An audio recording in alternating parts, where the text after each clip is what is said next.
Desde noviembre, Conagua viene diciendo que la Ciudad de México podría llegar a su día cero a partir de esta semana.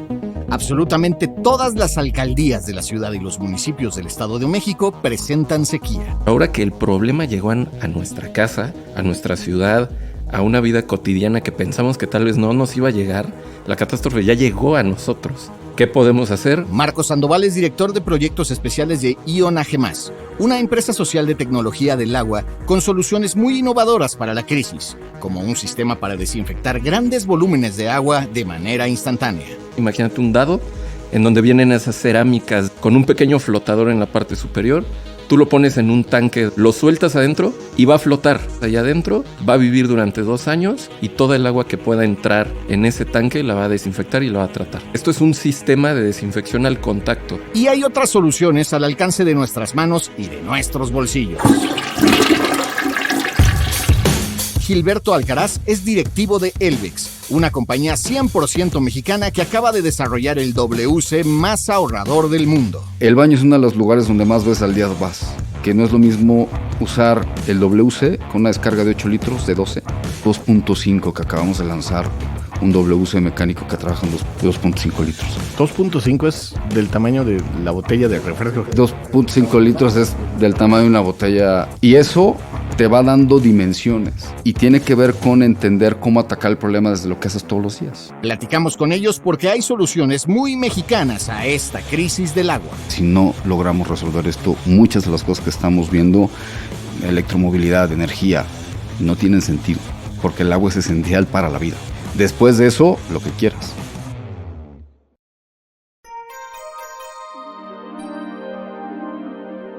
¿Te beberías una cerveza hecha con aguas negras? ¿Qué es el día cero?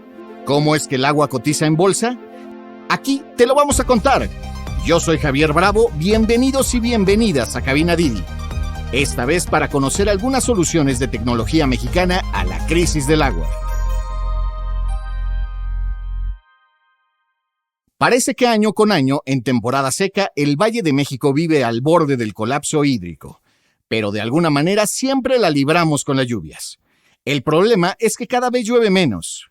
Hay un término, el día cero, que se usa para marcar la fecha en la que ya no se alcance a abastecer de agua a una zona, y en el Valle de México ese día ya está aquí. ¿Por qué está pasando esto? Resulta que 2/3 partes del agua de la Ciudad de México se extraen del subsuelo y la otra tercera parte viene del famoso sistema Lerma-Cutzamala, que son 7 presas que almacenan agua de las lluvias y los ríos. Esta agua recorre más de 300 kilómetros de túneles y acueductos y luego se bombea para subir 1000 metros de altura hasta donde está la capital. Antes de llegar a los hogares, se calcula que el 40% se ha perdido por el camino en fugas, o sea, casi la mitad se fuga. Y con todo eso resulta que casi la mitad de la población en la zona metropolitana no le llega el agua de la llave de manera constante, según el INEGI. Las presas del sistema Lerma-Cutzamala están en mínimos históricos, casi al 25% de su capacidad. Los pozos y acuíferos también están en déficit por la falta de lluvias y porque somos casi 22 millones de habitantes. Pero esta no es una complicación exclusiva de los chilangos. Allá en Monterrey también casi llegaron a su día cero en 2022. De hecho, en todo el país y en buena parte del planeta, es uno de los principales problemas. Vivimos una crisis de agua, no nada más en México, como decíamos ahorita, en la ciudad, sino en todo el mundo, ¿no? ¿Qué podemos hacer al respecto? Desde tu trinchera, ¿qué es lo que se hace? El tema del agua es un tema transversal. O sea, no podemos hablar de agua sin que hablemos de políticas públicas, de gobernanza, de iniciativa privada, de fundaciones, de la misma sociedad, de lo que hacemos el día con día, cómo la vivimos, etcétera, ¿no? Desde nuestra trinchera lo que hacemos es desarrollo tecnológico para 2 puntos importantes, que es la industria en la ciudad, no solo en la industria, sino también en la zona hotelera y en las zonas comerciales en donde hay mucha concentración de gente. Entonces desarrollamos tecnología para reuso de agua con plantas de tratamiento, con una tecnología muy, muy avanzada que se ve muy poco en México, que se llama MBR, que son membranas bioreactor, que lo que hacen es tratar el agua de reuso, aunque sea agua negra, la podríamos usar hasta potable, pero todavía la norma aquí en México no te permite que lo hagas. Entonces esa es una parte en donde trabajamos en la ciudad para poder ayudar a esas industrias y a esos centros comerciales, etc. Y otra parte muy importante es la parte de la zona rural. En la zona rural no podemos utilizar la misma tecnología, pues por el contexto social, por cómo vive la gente, por cómo entiende la tecnología. Entonces de ahí nace también una rama de tecnología que es sistemas de desinfección de agua nanotecnológicos que desinfectan el agua al contacto, ya sea de lluvia, de pozos o de manantiales, la deja libre de virus y bacterias y lo que hacemos es entregar agua. Y todo eso lo abrazamos con proyectos sociales con la Fundación Water for Happiness para que la gente adopte esa tecnología y entienda por qué es importante usarla, ¿no? Para evitar enfermedades, para que se pueda tener un mejor reuso del agua, para que el agua de captación de agua de lluvia se pueda reutilizar de una buena forma. Entonces, nuestra trinchera es impacto social con innovación tecnológica para las dos zonas más importantes, la ciudad y la zona rural. Muy bien. Bueno, el Demarco es nada más uno de los emprendimientos que aparecen en un libro que ustedes editaron. ¿De dónde surge la idea de este libro y qué más nos podemos encontrar en él? A ver, primero dar contexto. Un libro que tiene que ver con emprendedores mexicanos, 10 proyectos que además fueron seleccionados por un grupo de expertos, en el cual tiene que ver con el uso eficiente, la preservación, que atacan directamente el tema del agua. ¿Y de dónde viene la iniciativa de este libro? ¿No? Este libro forma parte de una colección que tiene que ver con emprendedores sustentables. Lo que nos permite es apoyar la visibilidad de los proyectos, apoyar a los emprendedores para que encuentren un mejor camino, y justamente eso hace el libro. Y además es un libro que se lee muy fácil, que me parece que además se cuenta muy sencillo y que es una manera de transferirle conocimiento a los jóvenes emprendedores mexicanos que buscan soluciones sostenibles. ¿Cómo funcionan estas tecnologías en el mundo real, ¿no? O sea, porque de repente oímos nanotecnología y yo me imagino a Iron Man, ¿no? O cosas por el estilo. Pero ¿cómo se lo explicamos a la gente? Una de las tecnologías que nosotros usamos son filtros en donde tiene una entrada de agua a presión y luego tiene una salida.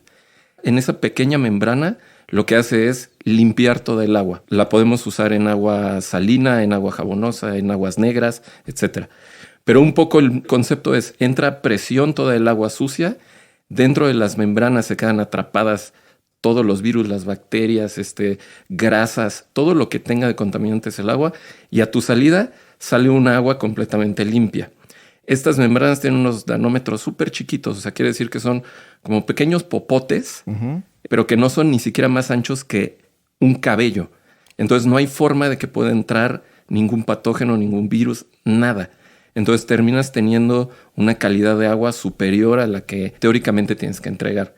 Puedes poner una pequeña membrana en tu casa, a la entrada de tu red de agua normal, y tú puedes tener agua literalmente purificada casi en tu regadera para que te la tomes, ¿no?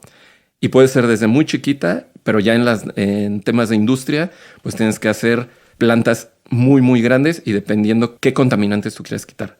Y el otro, el sistema nanotecnológico, realmente sí se oye como algo muy, muy avanzado, que sí lo es, pero realmente lo diseñamos para que fuera muy fácil de usar en las comunidades.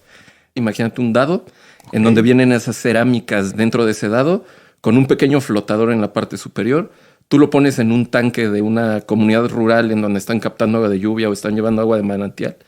Lo sueltas adentro y va a flotar. Y es todo lo que tienes que hacer. Tú solo lo sueltas allá adentro, va a vivir durante 2 años y toda el agua que pueda entrar en ese tanque la va a desinfectar y la va a tratar. Lo que hacemos nosotros es tomar una cerámica especial que puede tener altas temperaturas y bajas en hornos. Jugamos con esas temperaturas, con esa cerámica. Es una cerámica que se llama bentonita. Y después con la patente que tenemos, le adherimos algunos otros elementos que lo que hace es que con el juego de las altas temperaturas y las bajas, se va adhiriendo a esa cerámica y no termina diluyendo ningún químico y no terminas teniendo, por ejemplo, como el cloro que se tiene que diluir para desinfectar. Acá no. Acá lo que hace es ionizas el agua como si tuvieras una carga electromagnética, mata virus, bacterias y mantiene el agua libre también de algas. Y es muy fácil de utilizar. O sea, el trabajo complicado fue antes del usuario, ¿no? El trabajo complicado es decirle al usuario por qué es bueno para él, ¿no? Que existen otras alternativas. Y previamente lo complicado fue que esto es un sistema de desinfección al contacto. Entonces muchas veces alguien te pregunta, oye, ¿es un filtro? Y nosotros decimos, no es un filtro porque no hay una entrada y una salida de agua. es al contacto. Tiene una reacción física y no química. Lo que te puedo contar como anécdota, que ya lo había contado, es tardamos 3 años para que Cofepris pudiera entender y pudiera hacer solo para este producto una corrida para decir si estás cumpliendo con las normas, con esta tecnología que tienes. Porque ellos no sabían cómo medirla. La querían medir como filtros de entrada y salida. Y no era así. Entonces, ahí fue lo difícil. Ya lo demás realmente está diseñado para que se trabaje y se utilice de una forma muy fácil. Claro.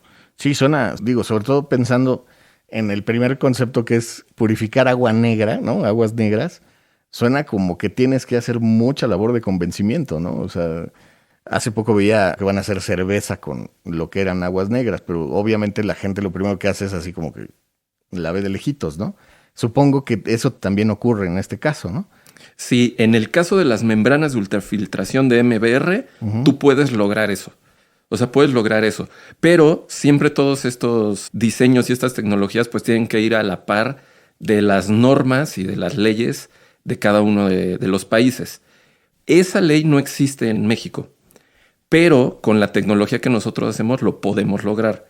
Claro, claro. Gilberto, ¿qué tan importante son estas innovaciones como empresa mexicana para ofrecerlas al mundo, digamos, ¿no?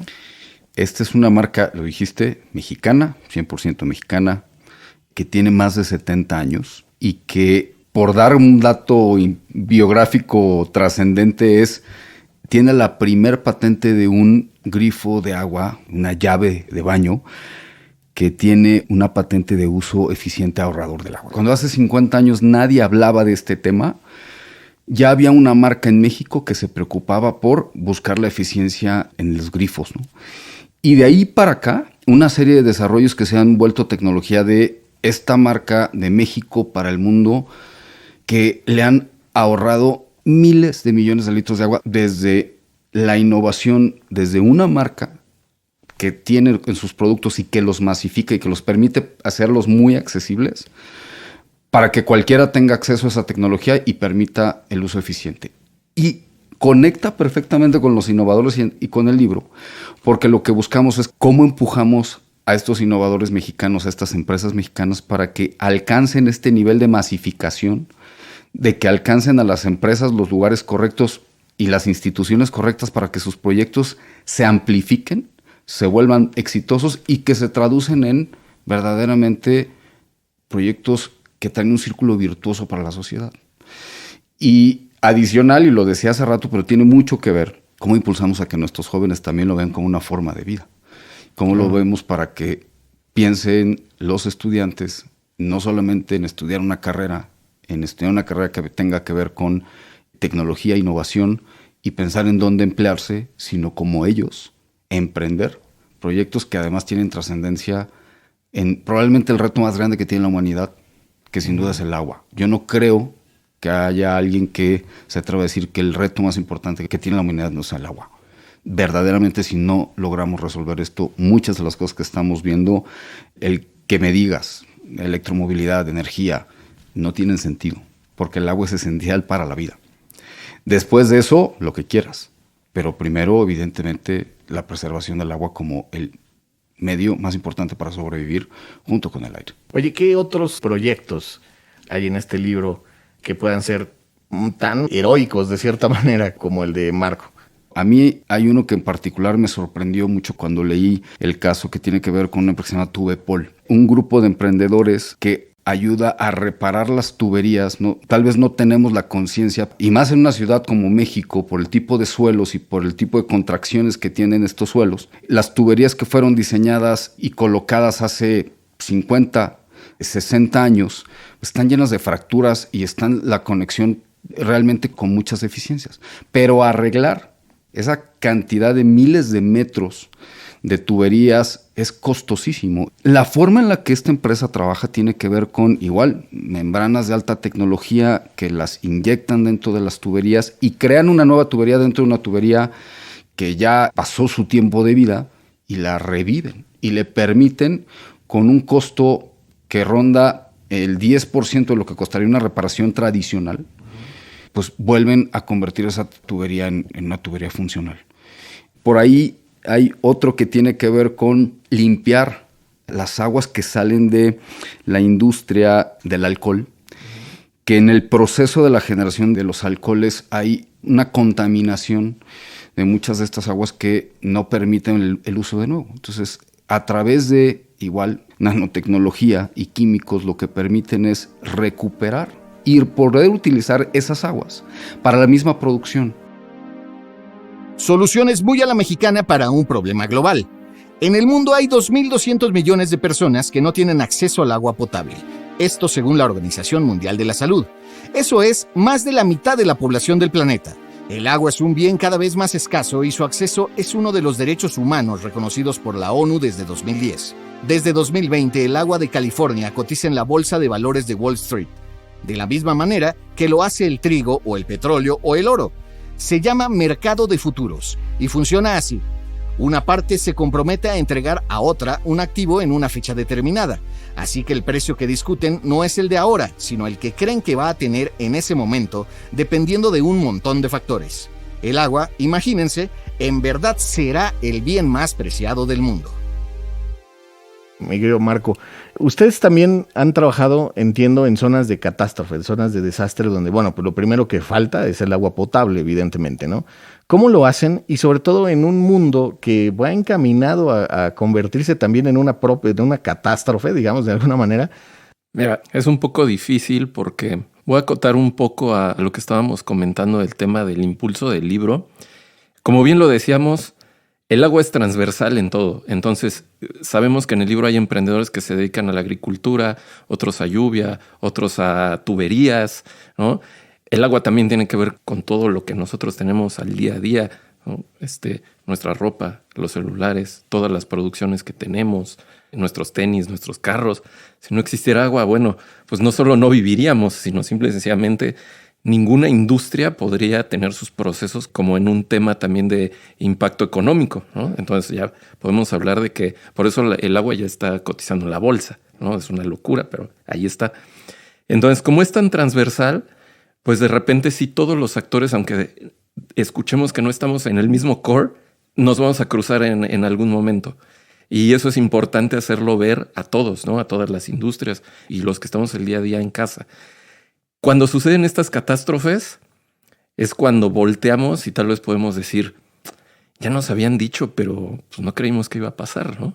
Algo que nos está sucediendo a nosotros, y ahorita voy a contestar tu pregunta un poco ahí, es cuando estaba sucediendo el tema del agua y de la necesidad del agua en comunidades rurales, en donde es la segunda causa de muerte de niños menores de 5 años en el país, tomar agua contaminada. Entonces, sí había muchos programas y había muchas iniciativas privadas que estaban impulsando muchos proyectos para poder llegar a esas comunidades y que con tecnologías alternativas como la nuestra lo pudieras mitigar. Y me parece que es muy bueno, ¿no? O sea, es algo que se tiene que seguir haciendo. Pero ahora que el problema llegó a nuestra casa, a nuestra ciudad, a una vida cotidiana que pensamos que tal vez no nos iba a llegar, ahora de repente todos se preocuparon mucho por lo que ya te está pasando en casa. Entonces se convierte ahora en una catástrofe ya no lejana de tu pensamiento de que le podía pasar pues, a las personas que están viviendo en la sierra o en algún otro lugar alejado de la ciudad. No, la catástrofe ya llegó a nosotros. ¿Qué podemos hacer? Número 1, visibilizar que hay muchísima tecnología que puede mitigar esto, ¿no? Y que las leyes se tienen que convertir para que todos la podamos cumplir y podamos reutilizar nuestra agua y podamos aprovecharla y limpiarla, etc. Cuando hay inundaciones, cuando hay terremotos, cuando hay maremotos, cuando hay una crecida de un río y de repente no tienes acceso a agua porque tampoco hay luz para poner una planta que te pueda dotar de agua o tratarla. Entonces nosotros lo que hicimos fue, con la fundación, aliarnos con otras fundaciones. Te pongo un ejemplo en la India o cuando fue el tema en Nepal, que fue el terremoto muy fuerte. Lo que hicimos fue aliarnos con otras fundaciones que estaban ya en el sitio trabajando en esos temas. Y lo que hicimos fue mandar los sistemas de desinfección de agua. Lo hicimos en esa ocasión con unas membranas que son como unos globos que se inflan con agua. O sea, tú le puedes inyectar agua ya sea de río. En ese caso no podías tomar agua negra, pero podías tomar agua de río, de algún pozo, inyectarla. la almacenabas ahí y dentro de esos globos, te lo explico como un globo porque se inflan, venían los sistemas de desinfección de agua de Iona G. Entonces, mitigas un poco y reutilizas el agua que tal vez está ahí contaminada, sucia en algún lugar y la puedes aprovechar para bañarte, utilizarla en los medios normales del uso de todos los días. Y también en esas catástrofes diseñamos con estas membranas de ultrafiltración unos carritos que van puestos como si fueran un diablito, que tú lo puedes cargar con unas llantitas. Ahí sí necesitas una planta de luz, pero pues esa planta de luz trabaja ahí con gasolina, la conectas directamente y ahí sí, de la inundación, del charco, del lugar en donde existe agua negra que se quedó ahí, pero que nadie le está aprovechando porque evidentemente está sucia, conectas tu planta, absorbe el agua como una aspiradora, hace que pase por la membrana, ahí sí hay un tema de filtrado y cuando sale del otro lado es agua potable para que la puedas utilizar. Wow. Entonces esos carritos los llevaban a los albergues, por ejemplo. En los albergues ya entregaban agua. En esta última vez de Acapulco, donamos una planta purificadora de agua que se quedó en la marina. Entonces ellos trataban el agua, la purificaban y luego salían y la entregaban a las comunidades que no tenían agua ahorita. Gilberto, justo platicamos de este problema que es mundial. Hoy mismo, no sé a cuántos grados estemos, el cambio climático 34 por lo menos. Dejó de ser un mito como era para muchos y pues ahora tenemos escasez de agua, ¿no? Por todos lados y temperaturas extremas y demás. ¿Cómo se pueden compartir experiencias de estos proyectos para decirle a la gente hay una manera de mitigar todo esto? Yo creo que primero entendiendo el problema. Creo que hay voluntad, hay soluciones, pero hay una gran necesidad de información, compartir información, de ponerte en una perspectiva de dónde está la problemática, cuáles son las soluciones y que vayamos abonando en todas para ir atacando el problema pensando en sí los siguientes años. Porque la realidad es que no tiene lógica decir que estamos atendiendo el tema del agua si le estás dedicando menos recursos y además no le estás dedicando las políticas públicas. Pero además nosotros como sociedad civil e iniciativa privada, que también esos enfoques estén dedicados ahí y que tengan sentido. Esto es transversal y me gusta mucho la palabra de Marco, porque justamente es eso. Aquí nos toca a todos, aquí nos tocaría además ponernos eficientemente hacia donde deberíamos de ir y tomando las decisiones correctas, pero primero hay que saber dónde estamos parados y cuál es la verdadera problemática. Oye, ¿cómo se logra? Bueno, nosotros estamos pensando en la parte seca, digamos, ¿no? Pero ¿cómo se logra concientizar a una persona que todos los días llega a su casa y abre la llave y cae correctamente y no tiene problemas? ¿Cómo logramos sensibilizar a esa gente de que hay cosas que hacer cuando él no tiene la necesidad, digamos, desde su punto de vista? Por decir algo de lo cotidiano, el baño es uno de los lugares donde más veces al día vas. Cada descarga sería importantísimo entender que no es lo mismo usar el WC con una descarga de 8 litros, de 12, o de 3.8, o incluso 2.5, que acabamos de lanzar un WC mecánico que trabaja en 2.5 litros. 2.5 es del tamaño de la botella de refresco que 2.5 litros es del tamaño de una botella. Es el primero en el mundo. Y lo menciono porque están en la conciencia de que cambiar tu inodoro, que además no es un producto de lujo, es un producto que entra dentro del margen de lo perfectamente de la gama media de este tipo de productos. Te podría permitir 3 descargas por una que das hoy, de ese tamaño, ¿no? El que en una regadera que te bañas por lo menos una vez al día, en lugar de consumir 12 litros por minuto, la norma mexicana dice que debe ser menos de 10, pero hay productos que te permiten 16, 20 litros por minuto dependiendo de la descarga. Si reduces eso a la mitad y te vas a 6, 5 a 3 litros por minuto sin perder el confort de tu baño, y además te bañas en 5 minutos. Si tú lo pones en comparativo, es prácticamente bañarte con una cubeta a bañarte con un tambo de 200 litros. Claro. En tu casa todos los días. Y eso te va dando dimensiones y tiene que ver con entender cómo atacar el problema desde lo que haces todos los días. Y hablo de los productos porque es evidentemente lo que yo domino, pero así, desde la academia, desde los expertos, desde gobierno, desde iniciativa privada, cómo pudiéramos contribuir. Hay muchísimos productos que para su fabricación requieren una enorme cantidad de agua. Si es necesario, que no sean de un solo uso. Que tengan la posibilidad de tener un doble uso, o si puede ser posible, que los metas dentro de un esquema de economía circular. Porque ahí estarías atacando probablemente temas muy fuertes de consumo de agua en industria, en donde podrías reducirlo para que no sean productos de un solo uso. Y el que me digas, cartones, plásticos, tienen un enorme consumo de Bueno, ahí está ropa de un solo uso, ¿no? Ropa. Textil es el que más utiliza. Y que hoy son de un solo uso. Imagínate nada más cajas. Y cómo abundan hoy las cajas con el tema del e-commerce. Hay que entrar en conciencia. Cada una de esas cajas no solamente es basura. Para que esa caja llegara a convertirse en un producto, tuvo un consumo importante. No estoy atacando ninguna industria, no es la intención. Es cómo nos volvemos conscientes de que no tengas hábitos de generar no solamente basura, sino productos de un solo uso que tienen un impacto directo en el uso del agua. Oye, perdón que vuelva un poco al tema del tamaño del refresco que estábamos tomando, ¿no? ¿Es tan eficiente un baño con solo 2,5 litros de agua? Es nuevo, lo lanzamos el año pasado. Estamos justo en la fase de colocación y es altamente eficiente. Es una tecnología desarrollada por nosotros.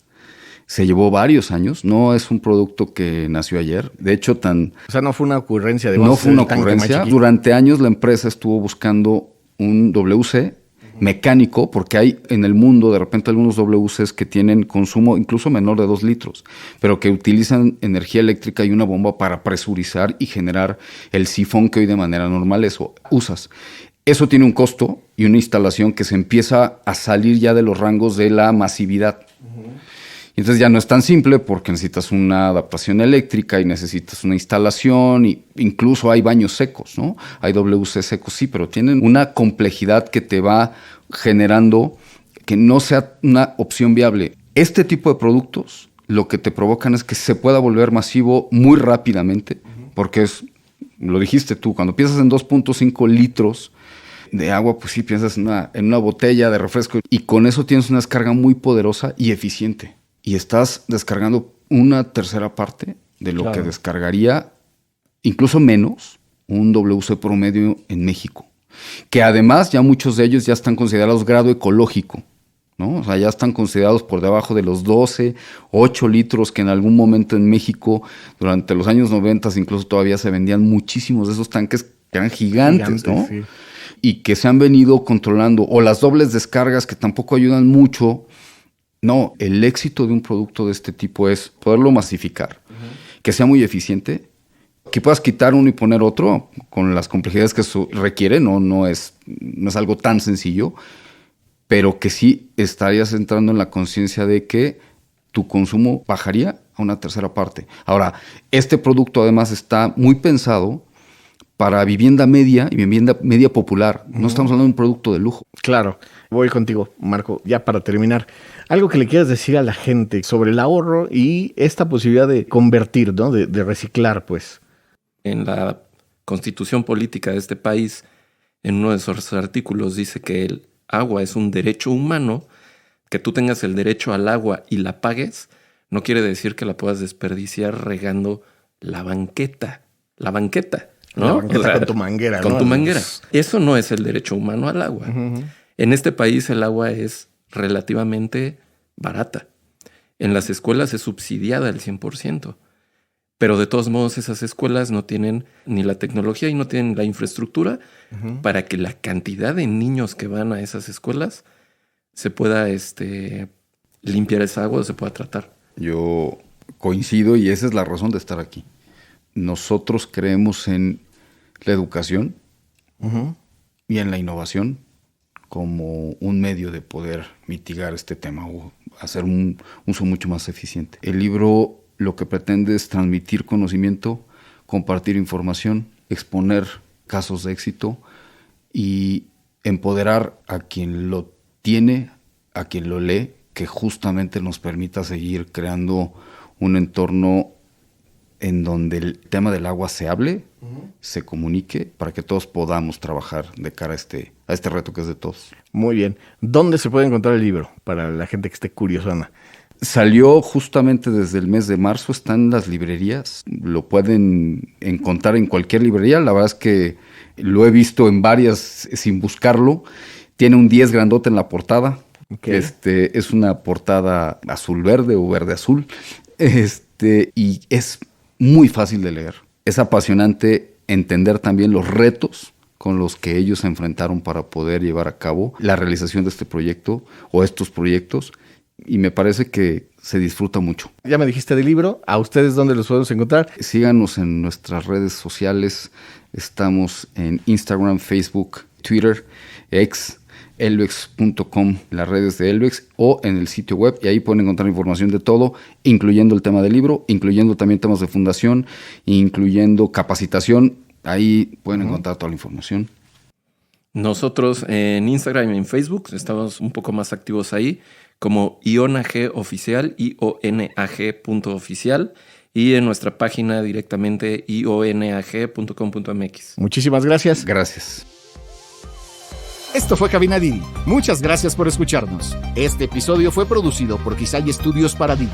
Lucina Melesio es directora y productora ejecutiva. Yo soy Javier Bravo y estuve en los micrófonos y en la producción. Silvia Sánchez, Esther Urraza y Selene Mazón apoyaron a la producción. Paula Vilella coordinó la producción. El guión es suyo. El diseño sonoro y el tema musical son de Carlos Jorge García y Tiger Love. Patricia Delgadillo y Gerardo Arriola son parte del equipo de comunicación para Didi. Y para que conozcas las promociones vigentes de Didi y cheques términos y condiciones, entra a la página mexico.didiglobal.com. ¿Te gustó Didi Podcast? No olvides darle clic al botón de seguir en cualquier plataforma en la que te guste escuchar tus podcasts, porque estamos en todas y es gratis. Nos vemos la próxima semana. Bye.